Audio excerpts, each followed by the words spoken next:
आज हम लोग थोड़ा डेटा की बात करेंगे। जैसा हमने आपको बताया कि 2024 के चुनाव में भारतीय जनता पार्टी को जो वोट मिला था वो था लगभग 36% का। टोटल वोट जो पोल हुए थे उसका 36% भारतीय जनता पार्टी को मिला, जो एग्जैक्टली होता है 23,59,00,000। हम लोग इसको सरलता के लिए मान लीजिए 24 करोड़ कह देते हैं। तो 2024 में भारतीय जनता पार्टी को 24 करोड़ वोट मिला। कितने मेंबर थे अभी तक? जो पार्टी के पास आंकड़ा है, जो पार्टी बताती है, वो 2019 का आंकड़ा है 18 करोड़। तो हम उसी को मानकर चलते हैं। 18 करोड़ आपके सदस्य थे, 24 करोड़ आपको वोट पड़ गया। आपका जो मेंबर बना है वो आपको वोट देगा, ये आप मान के चलते हो। तो पार्टी ने उसके ऊपर 6 करोड़ वोटर का और वोट ले लिया। अब पार्टी कह रही है कि हमको इस बार 18 करोड़ को 28 करोड़ बना देना है। तो जितना वोट नहीं मिला, अभी सवाल हमने पूछा था, जितना वोट आपको नहीं मिला है उससे ज्यादा आप अपना सदस्य बना लेना चाहते हैं। ये टारगेट इम्प्रैक्टिकल तो नहीं है प्रदीप जी? नहीं, देखिए, भारतीय जनता पार्टी के पास जिस तरह का संगठन है और जिस तरह का आरएसएस का सहयोग है, आरएसएस के विभिन्न संगठनों का, उसमें असंभव तो नहीं है। सवाल यह है कि कोशिश कितनी होती है। और सदस्यता से बड़ी चीज़ जो इस चुनाव नतीजे ने, लोकसभा चुनाव नतीजे ने साबित किया है कि उनसे संपर्क कितना रहता है।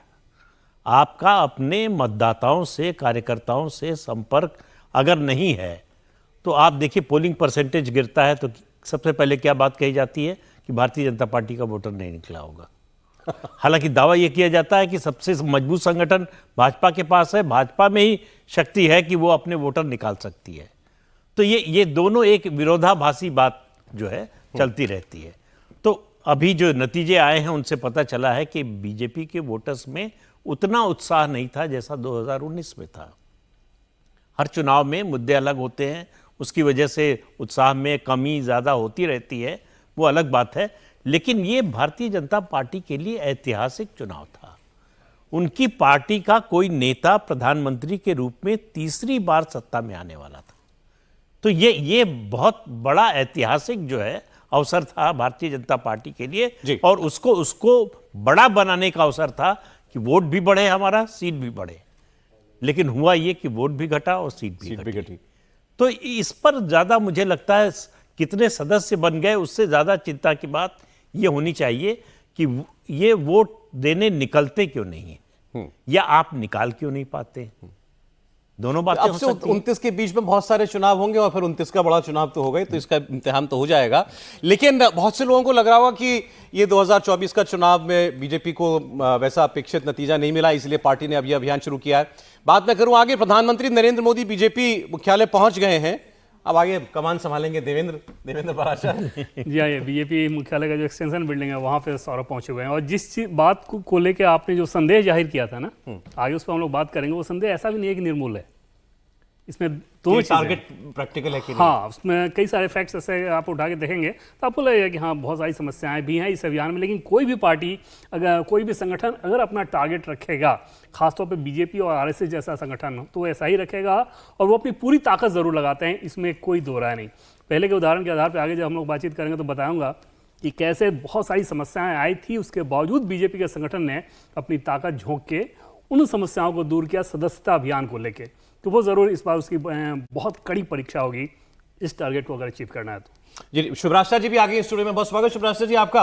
प्रधानमंत्री पहुंच रहे हैं। अब पहला जो मेंबर है वो उन्हीं को बनाया जाएगा। कैसे प्रधानमंत्री सदस्यता लेने वाले हैं? मिस कॉल देने वाले हैं, और अच्छा। मिस कॉल के बाद निश्चित तौर पर समझ सकते हैं आपको, उस मिस कॉल के बाद काउंटर में फिर एसएमएस आता है, फिर उसमें अपना पूरा डिटेल भर के वो डिटेल आपको आगे डाटा देना होता है। प्रधानमंत्री भरेंगे, मैं नरेंद्र मोदी हूँ, मैं देश का प्रधानमंत्री हूँ, भारतीय जनता पार्टी के लिए कोई भी सेवा देने के लिए तैयार हूँ। नहीं, जो जानकारी मांगी गई हो, अभी बीजेपी का सदस्य कोई भी नहीं है इस वक्त। ओके, जैसे ही उनकी सदस्यता होगी उसके बाद फिर बाकी दूसरे लोग उसमें मिस कॉल देना शुरू। अरे ये लोगों को, शायद सुनने वालों को लग रहा होगा कि ये बीजेपी ने हार के बाद या वाला नंबर घटने के बाद ये अभियान शुरू किया। इसकी क्या सच्चाई है? ये जरूरी है कि बीजेपी का जो संविधान है सौरभ, उस संविधान के हिसाब से हर एक 6 साल में इस काम को किया जाता है और 3 साल में उसको आप रिन्यू करते हैं। तो बीजेपी के संविधान के हिसाब से ही इस काम को किया जा रहा है। ऐसा नहीं है कि इस लोकसभा चुनाव के चलते इस सदस्यता अभियान को चलाया जा रहा है और ये 3-3 साल पर उसको रिन्यू करते हैं, क्योंकि राष्ट्रीय अध्यक्ष का कार्यकाल उतने साल का होता है। और एक बार जब ये सदस्यता अभियान हो जाता है उसके बाद ही राष्ट्रीय अध्यक्ष के चुनाव की प्रक्रिया होती है। तो उसके आधार पर आप समझ सकते हैं कि बीजेपी के लिए कितना रूटीन प्रोसेस है। ये जरूर है कि इस बार के लोकसभा चुनाव में जो स्थिति रही, उसने बीजेपी को ज़रूर ये मजबूर किया सोचने पे कि संगठन के मार्फत चाहे कार्यकर्ता हों या लोग हों, उन तक और अपनी बात ज़्यादा सजगता से पहुंचाई जाए। वो एक कह सकते हैं आपकी आग दिख रही है इस टारगेट को लेके। प्रधानमंत्री मंच पर आ गए हैं सभागार में। अब जेपी नड्डा साहब उनको जो है पहले सदस्यता दिलवाएंगे, पहले मेंबर वो बनेंगे मिस्ड कॉल के जरिए, जैसा देवेंद्र ने बताया। मैं आदरणीय मान्यवरों को दीप प्रज्वलन के लिए आमंत्रित करता हूं।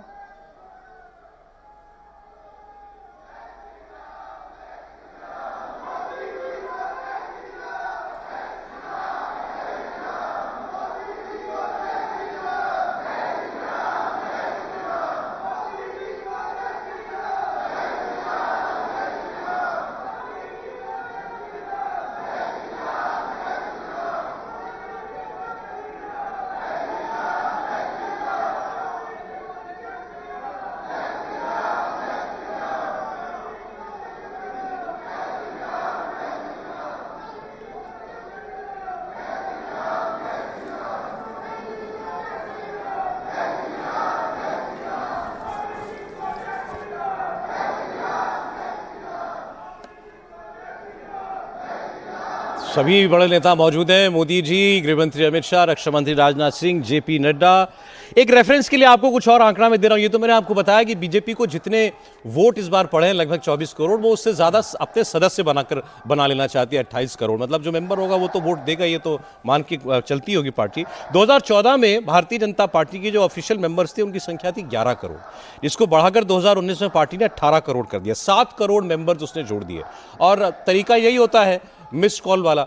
इसमें अमित शाह जी ने आज एक इंपॉर्टेंट बात कही, ये मिस्ड कॉल आप देंगे, उसके बाद यहां से एक एसएमएस जाएगा, फिर आपको अपना ब्यौरा उसमें भरना है, ताकि हम आपके पार्टी अगर आपको कोई जिम्मेदारी देना चाहती है तो वो भी हम तय कर सकें। पहले पार्टी पदाधिकारियों को जिम्मेदारी देगी कि आप किस इलाके के हैं। मान लीजिए मयूर विहार में रहते हैं दिल्ली में, तो उस इलाके के जो लोग हैं वो आपको अप्रोच करेंगे, वो फिजिकल फॉर्म लेकर जाएंगे, अच्छा, भरवाएंगे, फिर आपकी सदस्यता। इसमें एक बड़ी समस्या सौरभ ये आई थी कि अमित शाह ने इस अभियान की शुरुआत की थी मिस्ड कॉल के मार्फत। जब मिस्ड कॉल अभियान चला उसके बाद जो डाटा आया, तो जो डाटा था जब ग्राउंड पे उसका कनेक्ट कराया जा रहा था तो वो हो ही नहीं रहा था। उसके पीछे बड़ी वजह ये थी, जैसे टेक्निकल जो समस्या थी कि उत्तराखंड और उत्तर प्रदेश इस दोनों का सर्किल, जो मोबाइल नेटवर्क सर्किल है वो एक ही सर्किल है, तो वहाँ पे वो लोग समझ ही नहीं पा रहे थे कि किस संगठन को हमें अप्रोच करना है। दूसरी समस्या ये आ रही थी कि बहुत सारे लोग ऐसे होते हैं ना कि गाँव वगैरह में कि कुछ दिन तक एक नंबर यूज़ किया, फिर उसको ख़त्म किया, फिर दूसरा ले लिया। वैसे लगभग 3 करोड़ नंबर ऐसे थे, 3 करोड़ लोग ऐसे थे जहाँ तक रीच आउट करना मुश्किल हो रहा था। टेलीकॉम डिपार्टमेंट वो डाटा दे नहीं सकता था, जो कंपनीज हैं वो डाटा शेयर नहीं कर सकती थी कि भाई किन किन नंबर से मिस्ड कॉल आया है। तो वहाँ पर संगठन के सामने बहुत बड़ी समस्या थी। और फिर अमित शाह ने पहले महासंपर्क अभियान चलाना शुरू किया, और महासंपर्क अभियान चलाने के बाद हर एक राज्य में स्थिति बेहतर हुई। और ख़ासतौर पर जैसे उत्तर प्रदेश की अगर बात कर लें तो उत्तर प्रदेश में स्थिति ये थी कि जितने मिस्ड कॉल आए थे, जो वेरिफिकेशन कराया जा रहा था, तो वो नंबर उसका आधा भी नहीं था, वो मुश्किल 50 या 60 लाख के आसपास था, जबकि 1.5 करोड़ के आसपास उसमें मिस्ड कॉल आया हुआ था। दूसरा जो आप शक की बात कर रहे थे, उसको इसी उदाहरण से समझ लीजिए कि दिल्ली में बीजेपी के पास मेंबर्स लगभग 60 लाख या 70 लाख के आसपास हैं, 70 लाख हैं। उतने मेंबर्स अगर बीजेपी के वोट कर दें सिर्फ उनके अपने मेंबर, तो दिल्ली में बीजेपी विधानसभा में 60 सीट जीत जाएगी। अच्छा, क्या हुआ वो, क्या 60 लाख गए का? तो उसमें बहुत सारे लोग तो सौरभ वैसे होते हैं ना कि जैसे प्रधानमंत्री नरेंद्र मोदी के करिश्मे के आधार पे आज मिस कॉल मारना है, चलो मार देते हैं, इसमें क्या जाता है। फिर जब वो वोट देने जाएंगे तो वो उनका क्राइटेरिया कुछ अलग रहेगा। वो समस्या बीजेपी को, ये तो मैं जानता हूं, मैं भी जानता हूं ऐसे लोगों को। दिनरात जो बीजेपी को कोसते हैं, क्रिटिसाइज करते हैं, मिस कॉल उन्होंने भी दी थी। उन्होंने पोलिंग बूथ पर जाकर क्या होगा, मुझे कोई शक नहीं है इसमें। शिवराज सर, चुनाव के बीच में तो हर पार्टी आउटरीच अभियान, जनता के बीच में जाओ, अपने कार्यक्रम बताओ, सब करती है। चुनाव के तुरंत बाद अब बीजेपी का जो ये सदस्यता अभियान चल रहा है, इसको भी आप एक किस्म का संपर्क अभियान के तौर पर देखती हैं? जी, मैं बिल्कुल इसको संपर्क अभियान के तौर पर देखती हूँ, और मैं इसको कोर्स करेक्शन के रूप में भी देखती हूँ कि जिस तरीके के रिजल्ट्स आए, ऑब्वियस सी बात है कि उसमें संगठन को लेकर के, संघ के साथ जो रिश्ते हैं उन सबको लेकर के जब मंथन हुआ होगा तो लगा होगा कि अपने ग्राउंड के कार्यकर्ताओं को या वो लोग जो कि आपका समर्थन करते हैं उनको रीच आउट करना चाहिए, वैचारिक परिवार से जो है। तो मुझे लगता है ये जो 2 वे प्रोसेस है जिसको अभी एक्सप्लेन किया देवेंद्र जी ने, मुझे लगता है इसको उसी दृष्टिकोण से देखा जाना चाहिए।